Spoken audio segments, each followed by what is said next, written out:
भैंस की कुर्बानी के बारे में एक बात बुनियादी तौर पर समझ लें कि भैंस के सारे अहकामात वो हैं जो गाय के अहकामात हैं। जो गाय के गोश्त का हुक्म है वही भैंस के गोश्त का हुक्म है। जो गाय के दूध का हुक्म है वही भैंस के दूध का हुक्म है।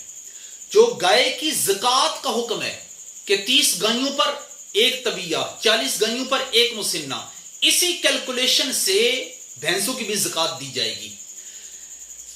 भैंस के सारे अहकामात वो हैं जो गाय के अहकामात हैं। तो जब गाय की कुर्बानी जायज है तो बिल्कुल भैंस की कुर्बानी भी जायज है। अब बात समझिए कि हुआ क्या। सबसे पहली बात तो यह है कि भैंस बहीमतुल अनआम में दाखिल है। जो सूरह हज में अल्लाह ने फरमाया लियशहदू मनाफिअ लहुम व यज़कुरु स्मल्लाहि फी अय्यामिन मालूमातिन अला मा रज़क़हुम मिन बहीमतिल अनआम फकुलू मिनहा व अत्इमुल बाइसल फकीर। बहीमतुल अनआम का गोश्त खाओ और फकीरों को, गरीबों को भी दो। बहीमतुल अनआम में भैंस दाखिल है। अब बहीमतुल अनआम में किस किस की कुर्बानी जायज है? वमिनल इबिल इस्नैन वमिनल बकर इस्नैन, और उससे पहले मिनद दुअन इस्नैन वमिनल माज़ इस्नैन। दुम्बा, बकरा, ऊंट, गाय, 4 जानवरों की कुर्बानी जायज है। अइम्मा की वाज़ेह तस्रीहात मौजूद हैं कि जिस तरह गाय की कुर्बानी जायज है बेआईनी ही इसी तरह भैंस की कुर्बानी भी जायज है।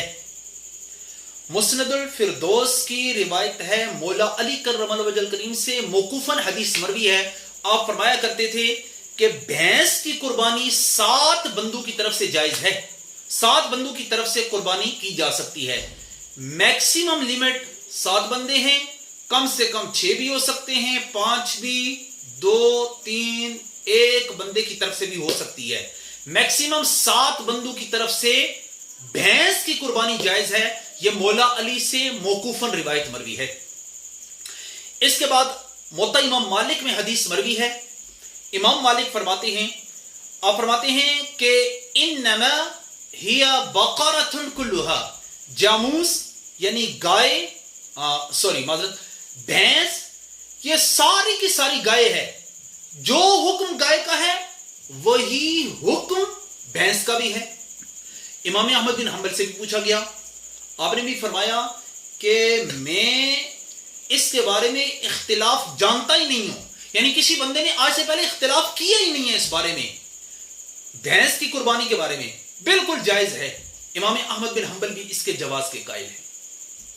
हजरत अर्ज ये है कि ये बहीमतुल अनआम के तहत दाखिल है और जो हुक्म गाय का है वही हुक्म भैंस का है। कुरान और नबी अलैहि सलाम के फरामीन में इसका जिक्र इस वजह से नहीं है कि ये अहले अरब का जानवर नहीं है, ये अहले अजम का जानवर है, अरबों में पाया ही नहीं जाता। जब ये अरबों का जानवर नहीं है, अरब के मुआशरे में पाया नहीं जाता, तो फिर कुरान में और नबी अलैहि सलाम के फरामीन में इसका जिक्र आ नहीं सकता था। जब अहले अजम में से ये अहले अरब इससे अहले अजम से अहले अरब से इसका तारुफ हुआ तो उन्होंने कहा कि इसके सारे अहकामात वही हैं जो गाय के हैं। जब गाय की कुर्बानी करना जायज है तो फिर भैंस की कुर्बानी करना भी बिल्कुल जायज है, इसमें किसी का इख्तिलाफ मौजूद नहीं है। रही बात ये कि इंटरकोर्स की वजह से उसकी जिनसियत का तयन करना, यह सिर्फ एहतशाम इलाही ज़हीर साहब की अपनी वो रिसर्च है। आपसे पहले जितने भी फुकाहा हैं, जितने भी मुहद्दिसीन मुज्तहिदीन गुजरे हैं, किसी ने भी ये बात नहीं की, यह उनकी जाती राय है।